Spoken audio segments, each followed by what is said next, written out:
Hello everyone, I'm Chloe Johnson and welcome to this Fresh Business Thinking webinar series, Lockdown Learning for Businesses, supported by BT. BT Skills for Tomorrow aims to empower businesses and their employees with the digital skills to help grow their business. The Skills for Tomorrow website includes free learning content that small businesses and their employees can access at any time on topics such as promoting your business with online advertising, making sure your customers can find you online, and much more. To find out more, you can click on the link in the comments. Coronavirus has been a real challenge for small businesses and entrepreneurs across the UK. At Fresh Business Thinking, we're used to putting on events, sharing expertise, and encouraging and supporting networking. Throughout the pandemic, we knew this simply couldn't stop. Perhaps more than ever, this is a time when as a business community, we need to come together and support one another. And we're lucky enough to work with organisations and individuals who are passionate about supporting entrepreneurs during this difficult time. One of those is our speaker today, Simon Washbrook, founder of Popcorn, the simple to use customer conversion software. Today, Simon will be covering the practical aspects of email marketing, steering you away from the dry statistics and focusing on the actual stuff that makes a real difference. So you'll understand the psychology, methodology, and practical delivery of some of the key elements of an email marketing campaign that drives sales. Simon will be talking for around 40 minutes and then we'll have some time for a Q&A. So if you do have any questions, you can leave them in the Q&A function at the bottom of your screen and we'll do our best to get to them later on in the session. That's all from me for now. I'll now pass over to you, Simon. Brilliant. Thank you very much, Chloe. Hi there, guys, and so welcome to our webinar on how to create a qualified sales pipeline using email marketing. Now, email is one of the most popular forms of communication, even over social media. When I say most popular, it's one of the most engaged forms of email marketing, marketing that we have out there for business. Before I start telling you all about how to create qualified pipelines, I thought I'd tell you a little bit about myself and why I feel qualified to sit here in front of you guys and talk about it. So prior to, I am the founder of Popcorn. And prior to setting Popcorn up, I'm ex-BMW Group and where I specialise in CRM integration, doing the marketing there. I've fronted marketing campaigns for Microsoft, and I've had my own design and marketing company called Alkaline. So I've had a good broad band of experience around everything from marketing generalism right the way through to niching on CRM and email marketing. The reason I developed Popcorn was very simple. Back in 2009, I was doing when I had my design agency, I was doing a lot of email marketing for customers, and we were training lots of them on how to actually use CRM to benefit their businesses. We realised that, and this may sound very obvious, but a lot of them were actually doing these activities because they wanted to generate sales, but the outputs that we were getting from email marketing and CRM activity wasn't generating sales leads. So I realised there was a gap. We needed it all to be tied together, brought together in one simple place.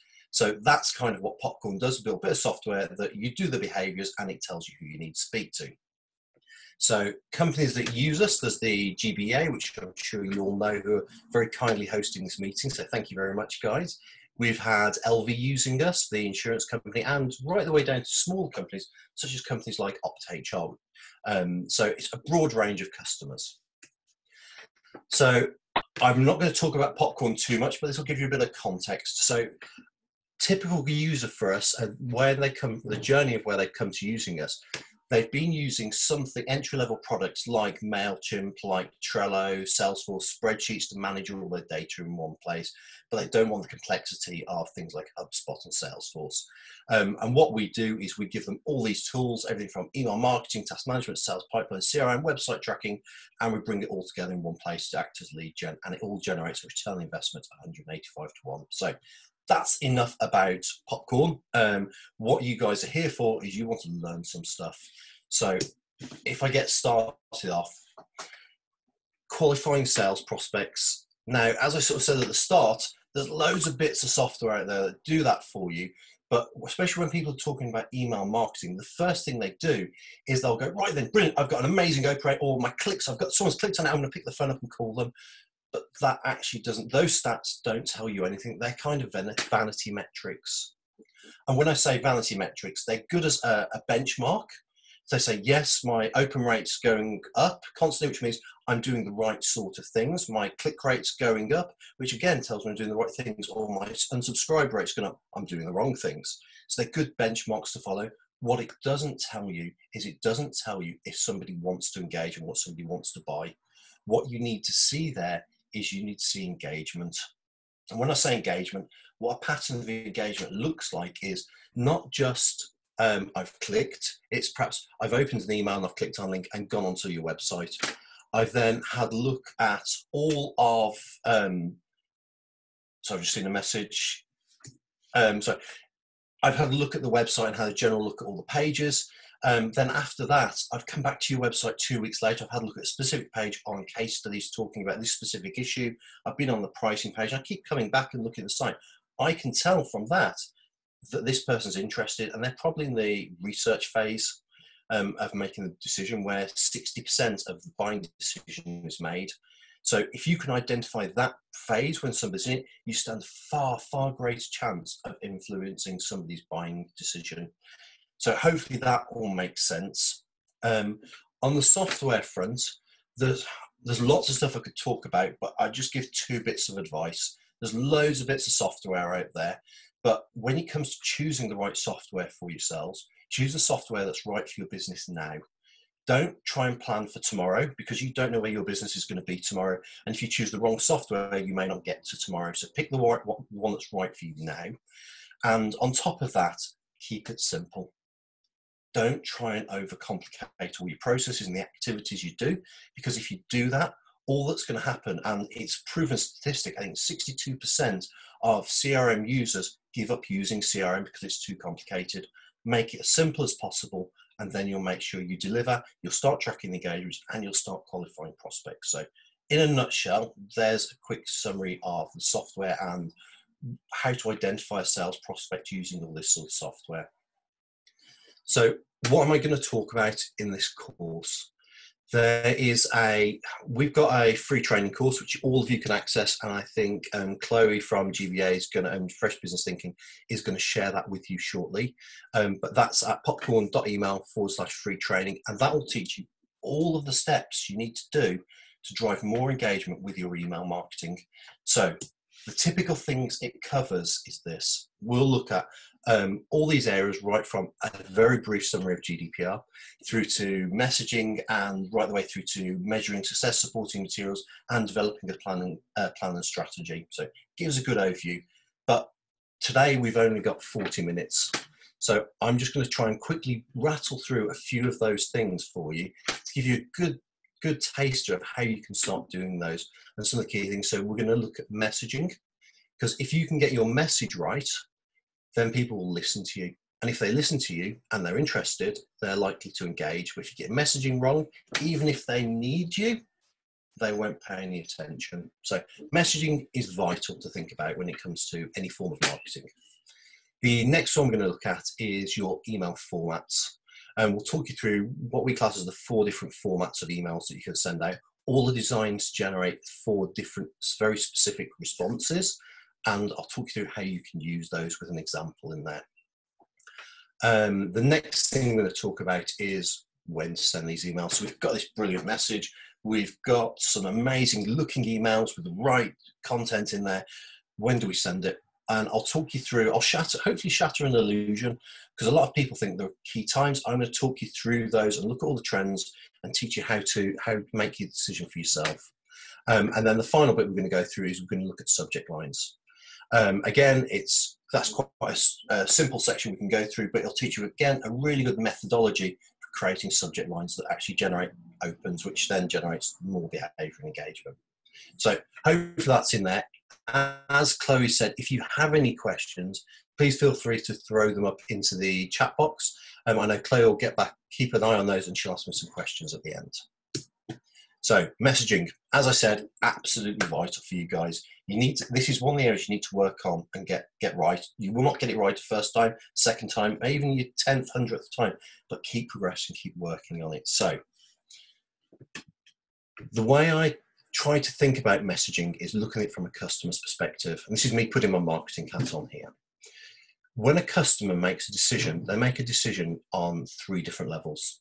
So you have the intellectual level, you have the business, and you have the emotional level. And what I'm going to do now is I'm going to try and talk you through and explain to you what those 3 decision levels are, so you can easily start to think how to target your messaging.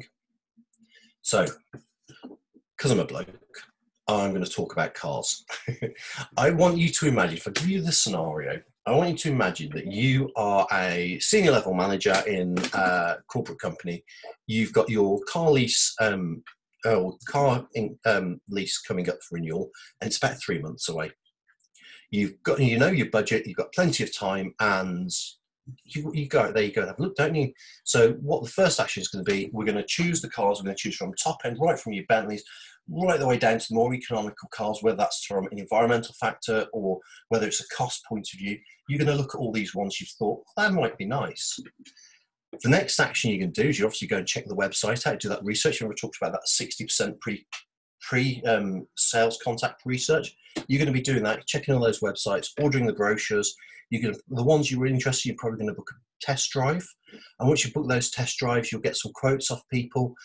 The ones you really like, you'll probably get 2 or 3 quotes from different suppliers, play a bit of a Dutch auction and get the best possible price from those suppliers, and then you'll put it out to them. Now, when we go through that process, which is a very intellectual process because we've taken the time to think about it, who's in control? It certainly isn't the salespeople, these car dealerships. It's me. I have that buying power. I've made every single one of these jump through all the hoops, produce quotes, take me on test drives, which is wasting a lot of these guys' time and money. And in your worlds, that's how it affects you. So if we sell on an intellectual level, that's the effect we're going to have. We're going to have lots of time wasting.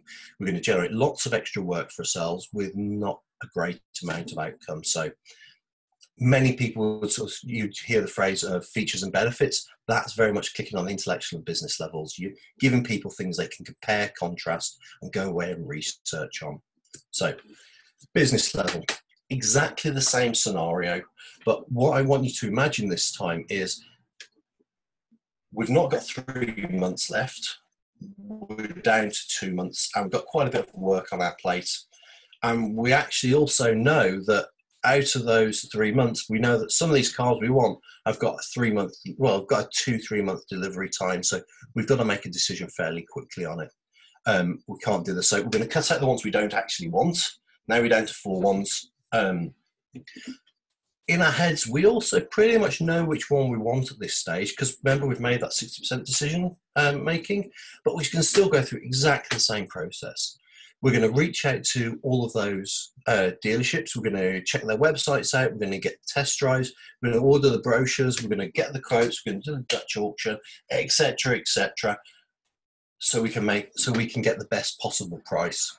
Now, again, who's in control when that happens? It certainly isn't you guys as the retailers. It's me again as the buyer. I'm making you jump through all the hoops. There's just less people jumping through hoops. And when it comes to it, it's price point orientated. So again, features and benefits gives people that contrast, being able to compare each other. If we sell it emotionally, in reality, at day one, whether it's intellectual, business, whatever it is, I knew I wanted an Aston Martin because I'd see them, and let's face it, I wanted to be Bond. I wanted this beautiful car that I can have this amazing experience in. That, you know, I was just going to drive. I was going to love it. I really want this car. One day I will get one. Not there yet, but I will get one day.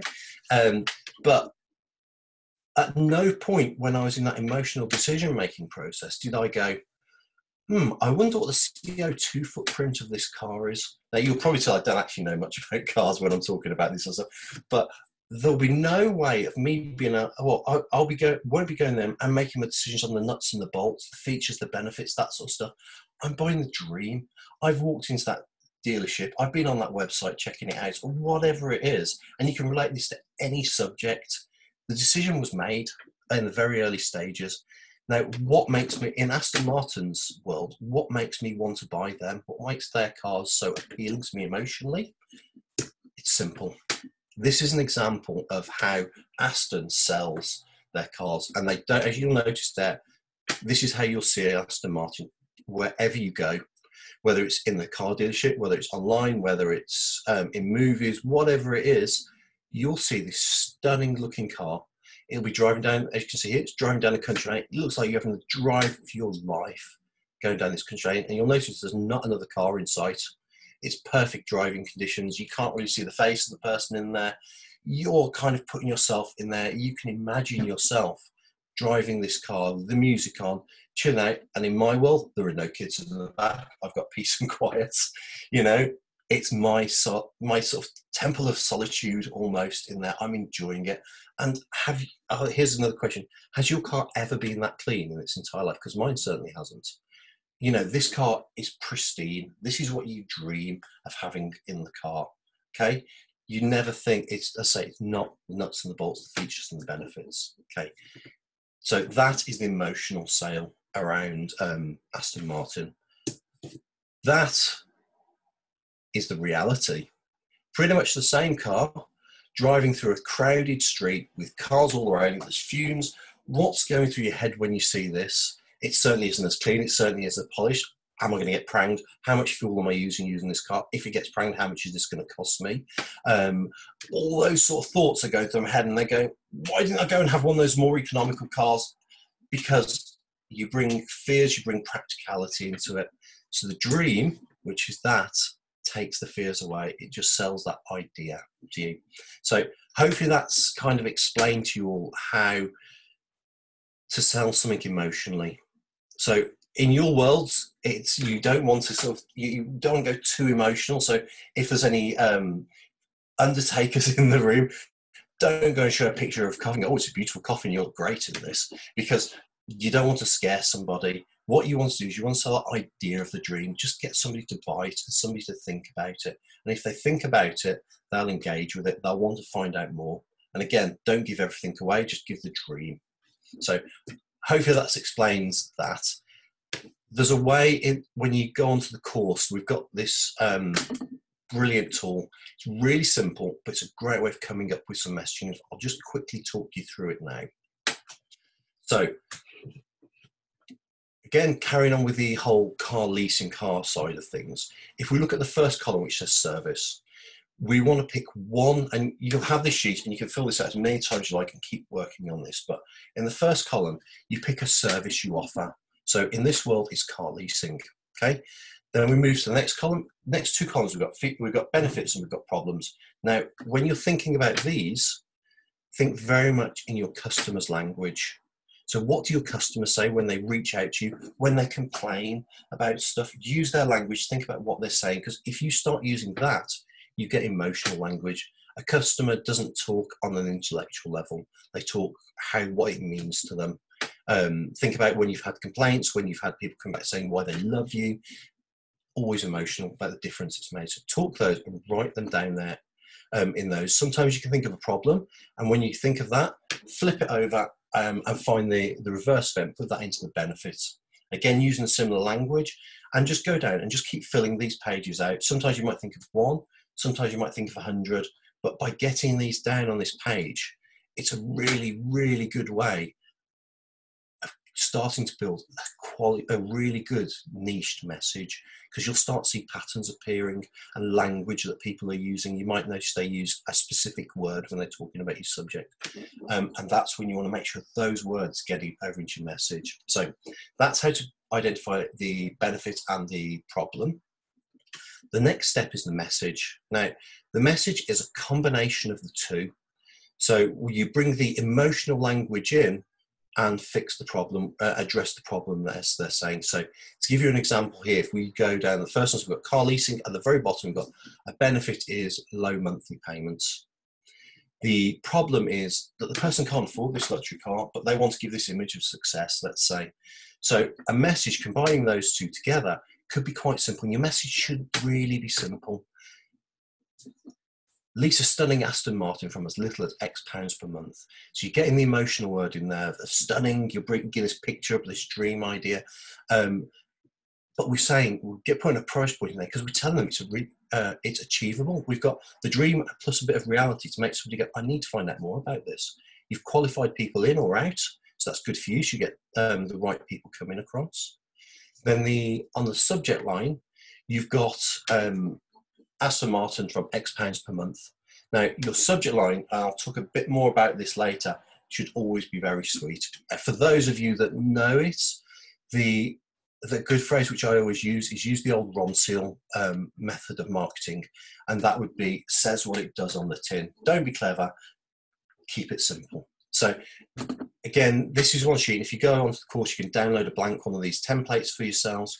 But in there, what you can do is keep this by your phone and just add benefits problems in as you go along. And that's where you get some really, really lovely little bits of messaging in there. So hopefully, how long we've been going, as a 15-minute snapshot, that's giving you an idea of a really good way of getting messaging that customers resonate with because you're using their language. Again, do shout out at the end if you've got any questions on this. The next section, which I'm going to talk you through, is email formats, because as I say, once we've got this message, we then need to send it out to people. And if they see it and they don't know how to engage with it, or they don't resonate with it, they're not going to do anything with it. So when it comes to email formats, there are 4 types of email you can send out. We break them down into newsletter, promotional, personal, and postcard. Now, as I said, each one of these has a specific purpose. So I'll talk you through the autonomy of each one of these and how you can use them now on these with some examples. So, but before I start, I'm going to kind of show you what not to send. So this is an email I received a while ago, but I opened it up and then I scrolled down and down and down and down. And if you look on this page, it's brilliant. I've got so much information. I've scrolled down, 5 times? I've even found out that it's Tina in Washington's birthday this week, which I'm so grateful of. Thank you very much. In reality, what's happened by the time I've scrolled down this? I've fallen asleep. People don't care. Now, I've actually been rather unfair because the Skim is an absolutely amazing newsletter. It's won loads of awards, but when I say it's won loads of awards, don't do this for you yet. Your newsletters, when you start engaging, should be short and simple, because until you know your audience, you don't know whether they like or need long emails, but the odds are if it's short, they can take the information in quickly and they can make the decision whether they need it. Then you can start testing and measuring, trying longer length ones. So the Skim, the one which I showed you a second ago, their newsletter goes out to copywriters. Now, copywriters, what do they love to do? They love to write. If they love to write, they love to read. So for them to be able to build trust and confidence in a business, they need to read lots before they engage. So the Skim newsletters are always long. They always have loads of detail in there because that's what their audience needs and wants. So, but for you, as I say, keep it simple at first, because you'll get more engagement, because the best way to think about your audience is that they don't have time to read your newsletter or your information. Then in reality, do they care? They probably don't. So what you've got to make sure is that the message you put in and the content you put in there, they actually care about. So when they open it up, they go, oh, that's interesting. They open it up, they see they can get the information really quickly and simply, then they'll engage. So newsletter, as it sort of says on the screen, is an absolutely great way to share industry news and knowledge. So what I've mentioned just, don't use your newsletter for telling them, brilliant, we've got the latest ISO certificate, or we've just won this contract, because to most customers, they don't care about that information. But that's what a lot of newsletters do. And that's why traditionally they have such low engagement rates and people say email marketing doesn't work. So put in there, share information that your customers need and want to see. So good things to put in there, say tips, share stories, share case studies, all sorts of stuff that someone can go help them make a decision, whether they're ready to make a decision now, whether it's 6 months' time. You want to prep them so they can go down that route, and you can start to qualify them. They start engaging when they're ready. So autonomy of this email. In the top left-hand side, you'll notice, unfortunately my cursor's not working on the screen, but you'll see a bit of text on the email called 11 useful posts from our blog. Now that's called your snippet. And everybody always ignores that when you read, oh, why is it there? It's a bit random. It's actually really important because your email browser What that does is that starts reading your email in the top left corner. So if you put a bit of text there, that then becomes your preview text in the email to clients. So it'll say who it's from, the subject line, and then it'll display that bit of text. So that's really, really powerful to use. The next thing to put in there is your company logo. So you've got any branding that's all in there. So they know exactly who it is, and that hits them straight away, right between the eyes. I know who this is. I've got trust. I've got confidence in these people. I'm prepared to read and I'm prepared to click and have confidence in that. Next, again, we've been hit by the message, which is what we started working on. Big and bold, big image, because we are visual animals. We don't like to read. If we can take the information in straight away through picture, even better. We then have a short paragraph. And in that paragraph, you'll start doing something, but we cut the sentence off halfway through and we make it clickable. Whether you use click here, read more, or something, just cut that sentence off, because if they're interested, you don't want to give everything in the email because they've got it. You want them to click through. You want to see where they're going and what they're doing and lead them into your website sales funnel. And again, underneath that, you'll see a button. Buttons are so powerful in email marketing. Always make sure that they basically tell somebody what you want to do. It's your call to action. So always keep them simple. Read more, watch video, learn more, something like that in there. And underneath there, we've got two short sections. Don't overload your newsletter. Keep it simple. So there we go. There's sort of autonomy of a newsletter. Promotional emails. This is the next one. Again, these are perfect for generating awareness, driving direct sales. Hopefully you've all heard of Amazon. They're quite a small sort of startup company. What they do is they do email marketing amazingly. And these emails, what they're designed for, they're just designed to say, this is what you've been looking at. I've been looking at the previous night's toys for my kids. It sends me an email out which has got pictures of the toys you've been looking at, so because they know I'm interested and I've been engaging. There's a descriptive link, so I can, if I want to read and take it in, it's there with a price. And then, as I've said before, we've got the learn more, we've got the call to action buttons are there every single time. And you'll notice at the top of the email, again, we've got the snippet on the left-hand side. And on the right-hand side, we've got hotspot, the same as at the bottom, which is introducing the Amazon Fire. These are where we're promoting other products. And they do that very much in retail. You'll see hotspots all over the place around shops. Same thing with email. Put your upgrades in there, talking about other stuff. But keep these simple, and it will just drive traffic straight through to your website if you sell product. So the next one to talk about is postcards. Postcards, so a newsletter is brilliant for general comms. You want that to be going out every week, couple of weeks, every month, whatever it is. You want to send that out a minimum of once a month, because from a PR perspective, you keep at the forefront of somebody's mind for up to 4 to 5 weeks. After that, you start to drop off. So you want to remind people who you are. Now, what a postcard does is you don't send it to everyone, or you don't send it regularly. You send it out every few months, and it has a single purpose. It's graphical. It's designed to have a single message that tells people exactly what you want them to do. So again, this is another award-winning email from PayPal, is when they were trying to break away from being perceived as just a payment system on eBay. And they want to tell people that you could use their app to pay for things on the high street as you would any other credit card. So again, top of the email, we've got PayPal, which is we've got the branding, good food, good friends, good way to split the bill. So your message is there, but they've challenged your perception straight away. We've got a quick line of text with a button, learn more about sending and receiving money. You've told them immediately what this is about. And then we've got a picture, which again challenges what we think. We don't think of people sitting down eating food when it comes to paying stuff with PayPal. So again, we've got people's attention, and then we drop down into a picture of a phone.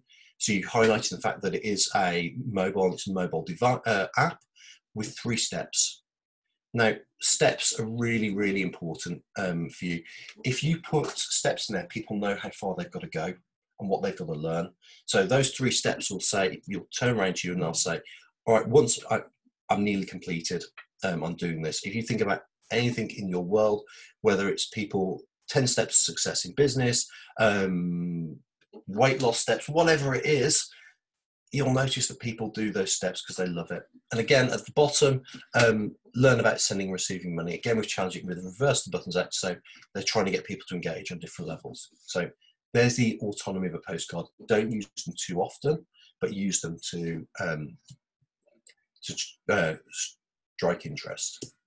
So then this is the final one, the personal postcard. People never ever think of this as personal, as an email marketing. They assume this has been sent from Outlook or wherever it is you send your emails, because you've been having your monthly communication, you've been sending the occasional postcard out, the occasional promotional one, then all of a sudden they get an email from the owner of the company, and you go, so their attention immediately spikes, they feel really important. And in here you have a bit of text, not long again, but with a single call to action. And if you use that, you'll watch your click-through, your engagement rate go through the roof. So do that, keep it simple, put a picture in there of you, because it breaks the barrier down from going from you are a general, an email, to being this is a real person, and with your contact details. So that's a really good way of driving engagement. So as a rule of thumb, and again, I'd come back and check this one as perhaps at a later time, but this is a quick table depending on which industry and what you want to generate for, how you can generate some interest in your business and the messaging you should be using. So it's a really good tool, but you'll be able to see that one again. Here's I'll talk you through a quick case study. This is an employment law company we worked with. They wanted to generate inquiries and interest and build that sort of brand reputation up. So we designed some nice templates for them. You can see the logos, you can see all the snippets are in there, the call to actions in the top right, sorry, the contacts in the top right, because they wanted people to pick the phone up and contact them. In the right-hand one, the employment law update, we tell them exactly when it is and what it's about, with a very quick description of text with a single link, as I've talked about again, through to that article. And we knew if they clicked on that link and they went through, without generating interest in that specific subject, and we could start then driving through to other sections of the website on that. And again, we had a picture on there of Karen, and we signed it. We got her actual signature in there. You don't see that very often. We wanted that very personal feel coming from it. So that was that, and that was her newsletter, which go out once a month with a key bit of focus. Again, customers loved it because it was really simple, got the message across quite quickly, and it felt as if people bought into her as a person. The next section was the breaking news. Now, this is similar to the personal sort of news flashy type thing, and it's where what we're doing is here, something's just happened in this person's world, their customers need to send out. So again, we followed the same template and format as the newsletter that went out, but we just put the headline with the picture in, quick description of what it was, find out more. Now that would be fired out as soon as something happened. We had to put no work into it to generate it. But we saw, and you'll see on this page here, absolutely amazing response rates. So she was regularly getting an 85% open rate with a 9% click-through on that. And as I talked about here, these sort of metrics we've talked about are kind of vanity metrics, because yes, they tell us the benchmark, they tell us it's going well, and we can go, yeah, we know this is great, but what we do in Popcorn is we give hot, warm, and cool prospects. So we track and score all the behavior. So you can see who my hot, warms, and cools are. And then, hot is a person that's engaged loads and is really interested. Now, those people flagged up as hot, so they can just go in and pick up the phone and speak to them. So she used that to say, right, then I need to speak to these people about this specific employment law issue, or if they're a sales prospect, have a call about it. And she drove absolutely loads of business from it. She even got, because of these newsletters, I got a phone call once, which was very excited, but saying where somebody offered a job to come and work for the company on the back of them. So it does work on multiple levels, especially if you want to get offered another job. So combinations of emails work really nicely. So once we've got the message right and we've got the subject of the format of the email right, we want to go on to subject lines. Now, as I mentioned before, keep them simple. If you are sending, before I start, I want you to imagine you're going to send an email out to your best mate, your friend, co-worker, something like that. What type of subject you put in those emails? Typically, it'll be something like meeting, weekend, barbecue, drinks, something like that will be that message. I guarantee when you send a email newsletter, your subject line will be, buy this product, it's fantastic, or something really long. So as an immediate filter for people, Your subject line tells you whether it's a sales message or a message of a friend. So one of the ways to improve your subject lines is keep them short. Now, if you keep it to under 16 characters, you get I think it's 2.6% increase in open rate, which doesn't sound a lot, but when you start multiplying that through your numbers and what's your benchmark, it gives you a very nice boost. But if you can keep that beneath 9 characters, you then get another 1.5% boost on that open rate. So you're talking around 4.5% in total increase just by keeping your subject line short and sweet. And that's all because when we're speaking to somebody we care about, somebody we've got a relationship, what we do is we don't send them a sales message. We keep it short and simple because we want to get to the point. So do that with your email marketing and you'll watch engagement go through the roof. Etiquette, I suppose, is the thing. Don't try and do the things such as all capital letters, lots of exclamation marks, special characters all over the place, because what that's doing, it's kind of the same as the thing we said at the start. That's screaming, I'm trying to sell to you. And if I'm trying to sell to you, people don't like that and they go push away, delete. So don't do that sort of stuff. Think about if you were meeting somebody in the high street for the first time, you wouldn't jump up to them and go, do you want to buy my stuff? You'd go, hi. And next time you'd say, you're right. And that conversation would start to work smoothly. And that's what your email marketing should be like. It's a conversation. So the next and final point is personalization. That's a debate depending on who you are, what industry you are, as to whether personalization works. Personally, for me, I don't like personalization in the subject lines because going back to the message, if I was sending something to a colleague, my friend, whatever it is, I wouldn't put, hi Simon, would I? I would just put that overview information there. And again, for me, when you put that personalization, you should do it very cleverly. You're screaming that it's trying to sell to somebody or trying to grab somebody's attention. So keep it simple, keep it short and sweet, and you will watch your engagement, especially if you keep it in 9 characters, you'll need to put 5% on your open rate. So really simple. So in essence, that's subject lines. Best time to send. Now, looking at this graph here, this graph was produced by one of the big boys in the email marketing world, Pure 360. They've looked at the optimum days of week that emails are sent out. And if we look at this graph, we can very clearly see that Thursday is the best day to send an email out because we get an uplift. And the worst day to send, this is open rates, the worst day sending out, which you should never ever send out, is Saturdays and Sundays. Because look how it's dropped. But if we actually look at those, you'll see there's actually only a few percent in all of that. So the Monday to Friday, there's only 2% in the whole open rate. So there's not much difference. Saturday, Sunday, you're seeing a 8% drop, or 6% drop on it. So it is marked. But if I go through into the next section, this is produced by MailChimp. So you know when if you're using MailChimp and you hit send, they'll say, now's not the optimum time for you to send this email. This is the information behind it. So if we're in the travel industry, it will say the optimum time to send the email is at 3 p.m. or 10 and 12 p.m. Now, let's look at the logic behind that. The reason travel agents, they say the best time to engagement is 3 p.m. is because they've walked in the morning, they've had a shed load of emails, they've been on the phone throughout lunchtime, and so they've been responding, they've been firefighting at the start, then they've been responding. At 3 p.m. they've sat down and they've gone, and they've got time to check their emails and breathe. Prior to that, what they're doing, as I say, it's just firefighting. So if you send an email, they'll pre-filter you out and they'll probably won't pay any attention. Now, between the same goes after 3 p.m. they've sent those emails, they've had more inquiries coming in. At 6, 7 o'clock at night, everyone's got home and they've gone, and started looking around and go, I need a holiday, which would be very nice at the moment, I have to admit.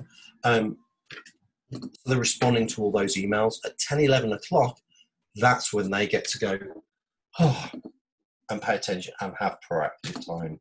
So there's a logic behind it. So the time of day depends on the people you're marketing to.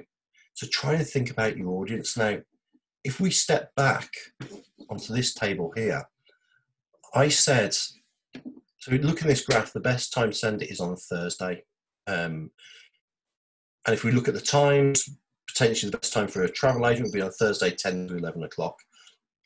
From our experience and watching our stats, as I said, remember I said vanity graphics, sorry, metrics are very much vanity. They don't really tell us anything. So Saturday and Sunday are actually some of the best days to send your emails, because how many other emails are going out on all those other days? You are part of hundreds of thousands and millions of emails that are being sent. So if you send on Saturday and Sunday, yeah, you won't get quite as high open rate, but the odds are those will fall through onto the Monday when those that haven't opened it, so you'll get some opens then as well. But on Saturday and Sunday, what have we got more time of? And when I went on this graph here, why did I say people were engaging? They were engaging when they had time to do stuff. On Saturday and Sunday mornings, what's the first things we do? We wake up, we've had a leisurely wake up, if you assume you haven't been woken up by kids, and you pick your phone up and you check it, you go through, oh, that's interesting, I'll have a quick look at that, I'll read the article. You've got time to engage. So what we see is massive engagement on Saturdays and Sundays. People have got the time to think about it, they've got the time to engage, and then what they do is they go onto your website, they check stuff out, they make notes to come back to it during the week. So you see secondary spikes and all this stuff. So Saturday and Sunday, especially first things at 6 a.m, is a brilliant time to send your emails. So hopefully that's kind of explained the logic behind when to send emails as well, because it's not very much around following these rules, because these rules are rigid. Your customers are all different. Test and measure, try different days of the week, try different times, split your databases up, and start thinking about it as quite an organic thing. And if you start doing that, you'll find some really lovely niches where your customers are engaging. And remember, that's what we want. We want engagement, because when they're engaging, they're probably in that buying research phase. You can influence them and drive more sales. So hopefully I've managed to rattle through all those things, which I normally I'd probably spend 2 or 3 hours going through those sections with people, but hopefully it's given you a good taster. As I sort of mentioned on the second bullet point here, we've got a free training course which goes into a lot more detail about all this stuff and all the other sections, and they're broken down into really short videos. So the shortest is 4 minutes, the longest is 24 minutes, and there's all exercises and downloads you can get from them. So please feel free to log in there. There's no catches, hooks or anything. Log in and do that and start generating more emails that engage. For those of you that are out there and perhaps starting the journey, wanting to start using the software, we offer a completely free 6 month trial, well, 6 months trial, 6 months use of Popcorn CRM systems. That's not the email side, it's the CRM. You can add the email in later if you want, but we're going to give that free away to the first 100 entrepreneurs which come connected via the GBA. So if you want that, please go to popcorn.email/GBA. Now, hopefully that all makes sense. And has anybody got any questions? And I'll take a drink. Thank you so much, Simon. That was a great session. Let's have a look at some of the questions we've had in from the live chat. The first one is come through anonymous. I've never sent a newsletter, but think it will be incredibly beneficial for my business during COVID. How often do you recommend I send these, as I don't want to bombard my customers as I've never sent one before? Okay, so again, please reach out to me afterwards if I can give you a bit more detail on this, because it's not a black and white answer. But as a rule of thumb for getting started, the optimum frequency for communicating with somebody is every 4 to 5 weeks, because again, as I mentioned, that keeps you at the forefront of somebody's mind. So I would start off with doing a newsletter once a month, ping that out to them. And then try sending something else out. So try sending a postcard out in the middle of the month, see what your engagement level's like. If it goes up and you see improvement, or you see no change, perhaps try dropping down to increasing to twice a month and see what it is. If you see it starting to drop off, perhaps you going, well, actually, maybe I need to stick to that once a month. But you can do test and measure, and that's the best way, I would say, for making that decision. But again, it will be very much dependent on your industry, what you're offering out to people. Some people find a daily newsletter works, some people don't. So hopefully that answers your question, but I'm happy to give some more advice on it, or the training course will help you with that. Next one is from Nadia, who says, hi Simon, what software packages are you using for the newsletter, promos and postcard emails? Thank you very much. That's a very simple one. We use Popcorn, which is our software. So as I mentioned, Popcorn is just a really simple to use customer conversion tool, and that means it's got email marketing built into it, it's got CRM built into it, it's got web tracking, it's got analytics, it's got sales pipelines, it's got all that stuff, all the essentials that small businesses need. And as I mentioned, if you're just looking for the CRM side, we're giving it away for free for 6 months to people that are in this room. So please feel free to do that. Next one. I am a startup business looking to provide educational workshops to schools. What advice do you recommend for providing introductory emails in order to get follow-up meetings? Okay, again, it depends what the training is, but the first bit of advice, well, 2 bits of advice I'll give you on that is, 1, keep them short and sweet. Okay, step back. So at a school, the majority of decision makers go through the school secretary, the PA, whatever title they have, but that person acts as a gatekeeper. Now, if you're trying to get through a gatekeeper, in fact, we've just done a really interesting interview with Andy Bounds. I can share this with Chloe afterwards to share it to people. But and Andy Bounds is one of the UK's top sales trainers. He talks about getting through gatekeepers. Now, the gatekeeper in the school is your way of getting to speak to the head teacher or whoever it is you need to speak to, because they'll pre-filter the emails and get rid of them. So thinking about a gatekeeper, they've got 2 objectives. 1 is to stop emails getting through and calls getting through that the person doesn't want. 2, to make sure they get the calls and emails that they want, make sure I get it right. So what you've got to do is send your email, and if that gatekeeper's busy, by the way, one of the first things they'll do is they'll make the judgment on the subject line. So if you make that subject line look as if it's come through from somebody personal, obviously don't be too deceptive on that. Just make it look as if it's important and they need to read this, and not sales at all. They often just forward that straight onto the person without reading. So don't do a big branded email, just do it as a personal email, and you'll find that'll get through to them. But having the analytics behind it and that sort of tracking will tell you who you need to pick the phone up and speak to. Anyway, hopefully that answers that question. Linking back to Popcorn, we've had a question come in saying, what's the difference between Popcorn and MailChimp? So MailChimp will allow you to send an email out. It's a bit like fire and forget. So you send that email out with MailChimp and it will it'll tell you who's opened it and who's clicked it, and the information is quite separate. In Popcorn, we'll give you the full journey, that what they've done, whether they've opened it, they've clicked it, when they've been on your website, which pages they've been on, when they've come back to the website, which pages they've been looking at. All that information is in there, and it's held together in the CRM. So whether you've got a separate CRM or not, what this does is it brings it all together, and then we can spot the patterns, score it, and flag them up as hot prospects. We also then incorporate your sales pipelines, all the other essential tools that a general small business needs, but we keep it really simple. It's not complicated.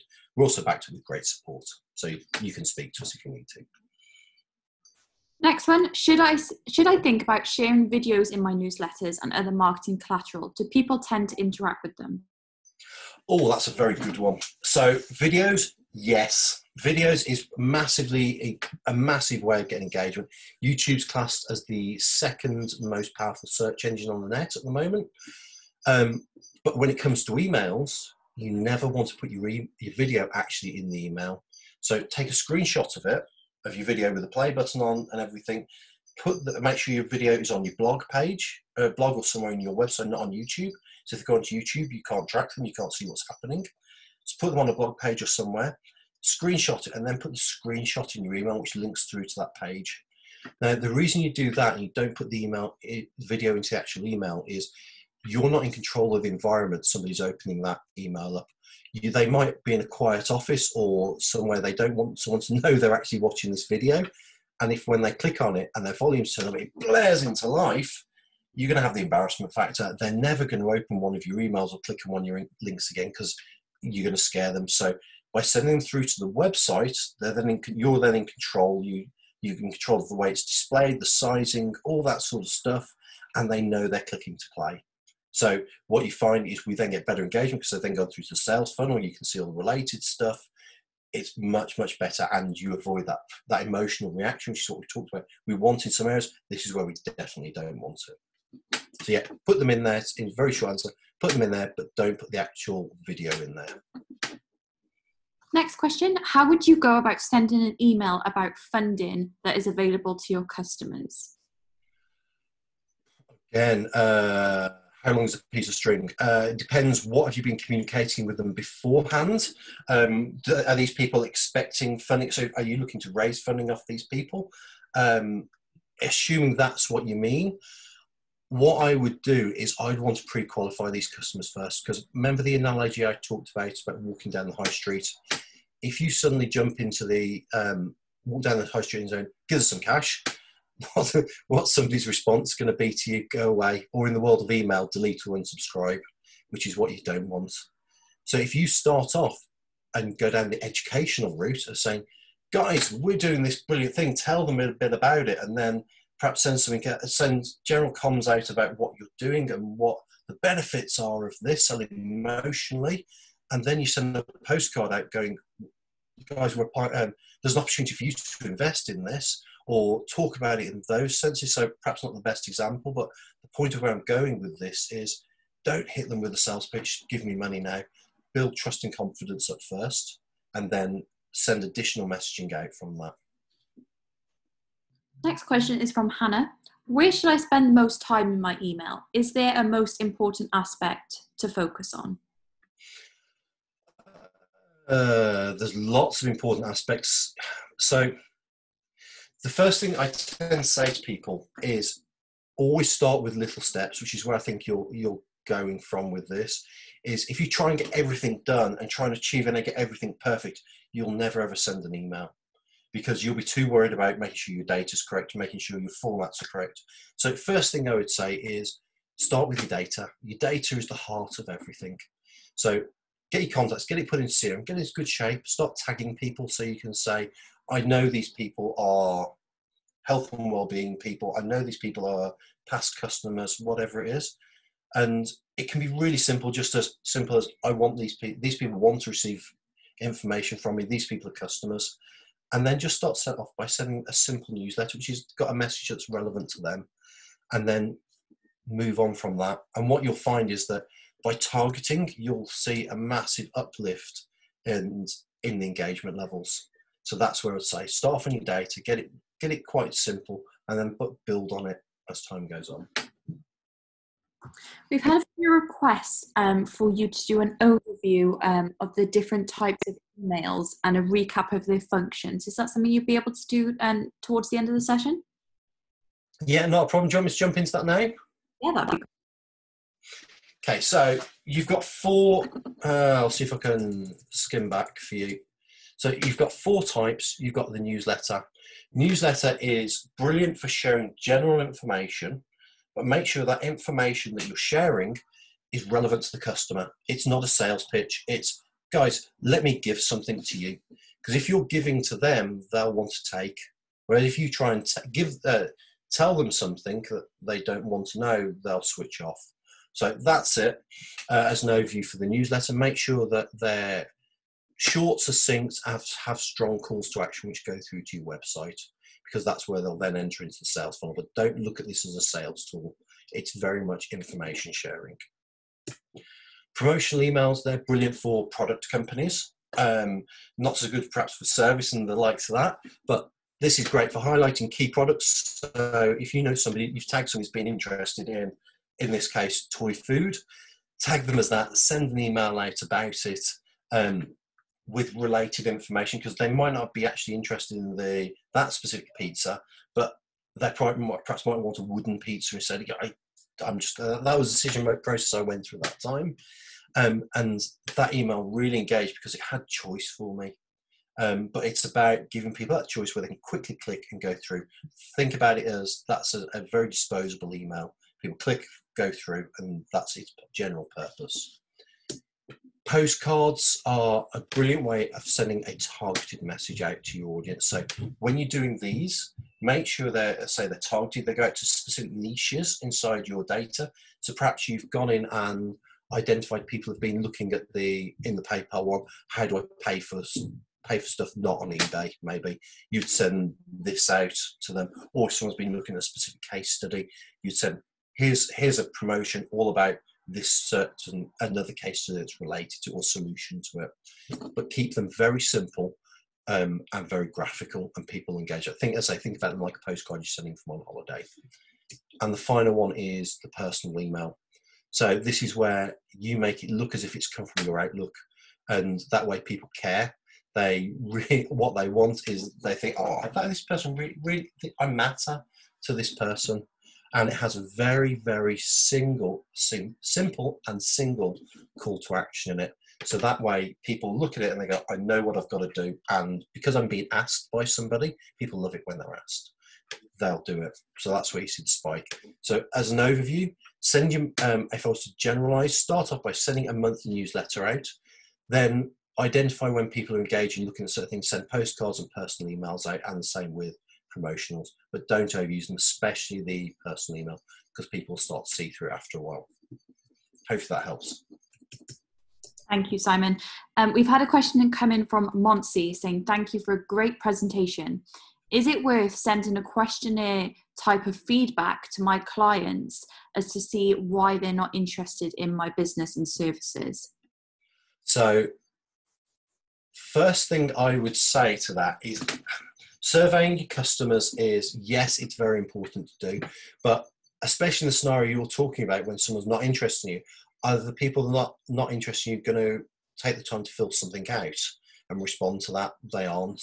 So what you can do is try your messaging, try some different things, find out if you can get an inkling of what they're not interested.